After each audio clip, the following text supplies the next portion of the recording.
L'état de nos connaissances actuelles sur l'univers se situe désormais à un drôle de niveau. Nous pouvons cartographier d'innombrables étoiles autour de nous. Et pourtant, il semblerait aussi que l'on trébuche à chaque nouvelle découverte. Certaines d'entre elles sont si déroutantes que même les scientifiques les plus sceptiques commencent à soupçonner l'existence d'extraterrestres. L'exemple le plus frappant est celui de l'étoile de Tabi, dont la lumière se tamise comme s'il y avait une mégastructure artificielle géante autour d'elle. Mais que se passe-t-il vraiment là-haut? KIC 8462852, ou plus simplement appelé étoile de Tabi, est un mystérieux objet céleste situé dans la constellation du Cygne, à quelques 1470 années-lumière du Soleil. Cette étoile n'a rien d'exceptionnel. Elle est à peu près 50% plus grosse que notre Soleil et 1000 degrés plus chaude. Mais il y a d'autres objets comme celui-ci dans l'univers. Néanmoins, elle est connue pour être l'étoile la plus étrange jamais observée. Pour comprendre pourquoi, nous devons nous plonger un peu plus profondément sur les circonstances de sa première découverte. Les astronomes ont mis au point plusieurs méthodes de détection et de recherche des étoiles au cours de ces dernières décennies, marquées par un rapide progrès technologique. Mais l'une d'elles a été singulièrement remarquable. En plus de permettre la découverte d'étoiles, elle a rendu possible la détection de certains de nos plus grands centres d'intérêt à ce jour, les exoplanètes, des objets lointains en orbite autour d'étoiles plus reculées. Elle renferme les clés de tous les mystères de notre système solaire et toutes les réponses possibles aux questions sacrées que nous avons encore peur de poser. Comment en sommes-nous arrivés là? Et y a-t-il une autre vie dans l'univers? Cette méthode est appelée photométrie de transit. Ne fais pas attention à ce titre impressionnant. Pour faire simple, cette méthode peut être expliquée à l'aide d'un exemple banal. Imagine que tu regardes une lumière lointaine et que quelque chose s'envole juste devant elle. La lumière est trop vive et l'objet est trop loin et trop rapide pour que tu puisses deviner s'il s'agissait d'un oiseau ou d'une chauve-souris. Mais tu peux dire avec certitude que quelque chose était là il y a encore une seconde. C'est parce que la lumière elle-même a été oblitérée et a oscillé pendant un moment. Tu peux même déterminer la taille de l'objet qui est passé, ainsi que la durée et l'intensité de la baisse de la luminosité à ce moment-là. La photométrie de transit mesure la variation de la lumière de l'étoile lorsque la planète passe sur son orbite entre le point d'observation et l'étoile en question. Comme tu peux déjà le constater, cette méthode fournit beaucoup d'informations, mais elle connaît des failles. C'est exactement la raison pour laquelle l'utilisation de la photométrie de transit fait appel à tant d'hypothèses. Malgré cela, un nombre record d'exoplanètes ont été découvertes en 2014, près de 850 planètes au total. L'étoile de Tabi tire son nom du professeur Tabeta Boyajian, qui a été le premier à remarquer une étrange caractéristique. Tandis que d'autres étoiles s'assombrissent d'environ 1% quand une planète passe devant elle, la lumière de l'étoile de Tabi se réduit beaucoup plus. Les premières observations, enregistrées en 1890, témoignent qu'en 1989, cette étoile avait perdu environ 20% de son éclat. Bien évidemment, cela ne peut provenir du passage d'une planète.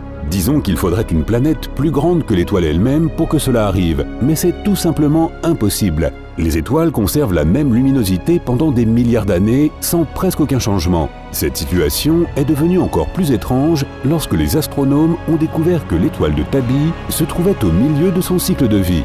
Il ne devrait donc y avoir aucune perturbation au niveau de sa luminosité. Mais qu'est-ce qui a bien pu provoquer cette obscurité? C'est là que les fameuses spéculations ont commencé, ou devrais-je plutôt dire, les longues recherches scientifiques.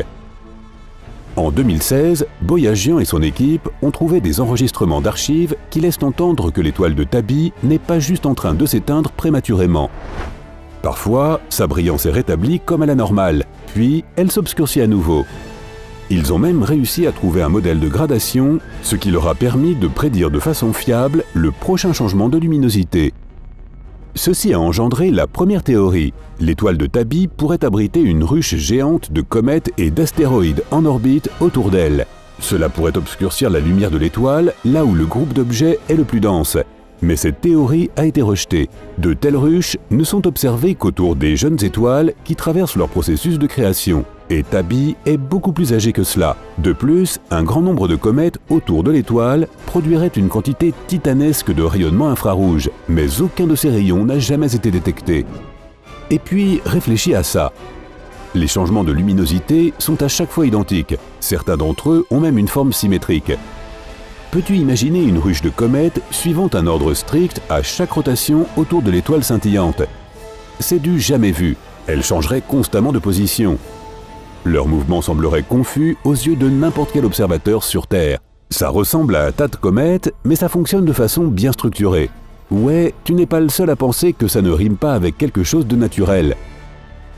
En fait, l'idée d'une structure tournant autour d'une étoile est bien connue des astronomes. Ça s'appelle la sphère Dyson. Hypothétiquement, une telle structure pourrait être créée par une civilisation hautement développée pour récolter l'énergie d'une étoile. Elle se composerait d'un grand nombre de fines plaques disposées autour d'une étoile. Tu peux les imaginer comme des panneaux solaires de la taille de la Lune. Le plus intéressant dans cette idée est que de telles structures seraient relativement faciles à trouver, car elles obscurciraient les étoiles d'une manière étrange et inexplicable. Les sphères de Dyson sont censées être le premier signe d'une civilisation très avancée existant dans l'univers. La probabilité qu'une sphère de Dyson soit à l'origine de l'obscurcissement de l'étoile de Tabby a été testée en recherchant tous les signaux radio se trouvant à proximité, mais malheureusement, les scientifiques se sont heurtés au seul silence. Mais il y a un hic. Nos données peuvent ne pas être fiables si nous parlons vraiment d'une autre civilisation. S'ils sont capables de construire quelque chose comme la sphère de Dyson, ils n'utiliseront peut-être pas du tout de signaux radio. C'est inimaginable pour nous ici et maintenant, mais dans un avenir assez lointain, nous aussi, nous pourrions refuser d'utiliser la radio comme principal moyen de communication. Il y a à peine 300 ans, nous ne pouvions utiliser que le service postal pour communiquer entre nous à distance.